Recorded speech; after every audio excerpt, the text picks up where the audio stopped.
Bienvenue à bord de ce numéro de Côté Mer. Au sommaire, la Baule sonde ses habitants pour réaménager son front de mer. Le skipper brévinois Yvan Bourgnon sur le point de réaliser un incroyable défi. Et Saint-Nazaire au cœur de la croissance bleue.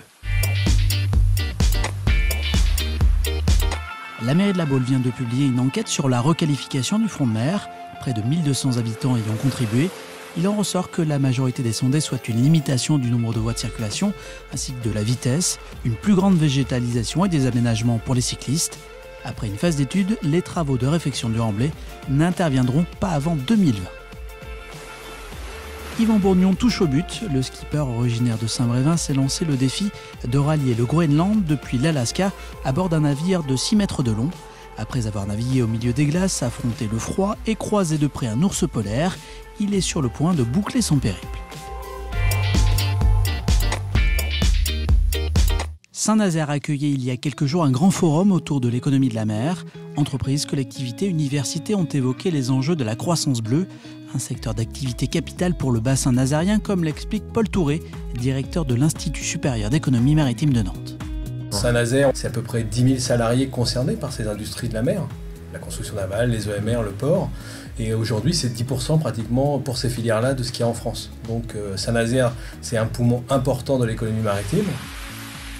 Les atouts, c'est un port sur Nantes-Saint-Nazaire qui, malgré quelques réductions de trafic, reste quand même le 4e port de France. Et puis on le voit avec la construction navale, les contrats ces dernières années, l'avenir, plus de 19 milliards de contrats engrangés ces derniers temps. Donc c'est un grand dynamisme. Et puis sur les EMR, on a vu la première usine de France il y a quelques années maintenant, les premières exportations depuis à peu près un an. La mer, c'est l'avenir, et il faut que les territoires soient aussi engagés dans l'avenir. On est un petit port par rapport aux deux grands ports français de Marseille et du Havre, voire les ports belges. C'est de la compétition, donc la faiblesse, elle peut être là. C'est pas la faiblesse, c'est plutôt le besoin d'être toujours dans la course.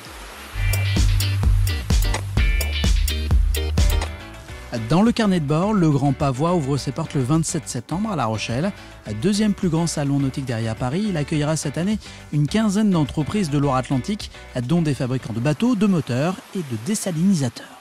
Et puis si vous rêvez d'emprunter le pont de Saint-Nazaire à pied, la meilleure solution est de participer au Foulée du Pont le 1er octobre, une course de 10 km qui s'élancera de Saint-Brévin avec une vue imprenable à la clé. C'est la fin de ce Côté Mer, on se retrouve la semaine prochaine et d'ici là, gardez le cap.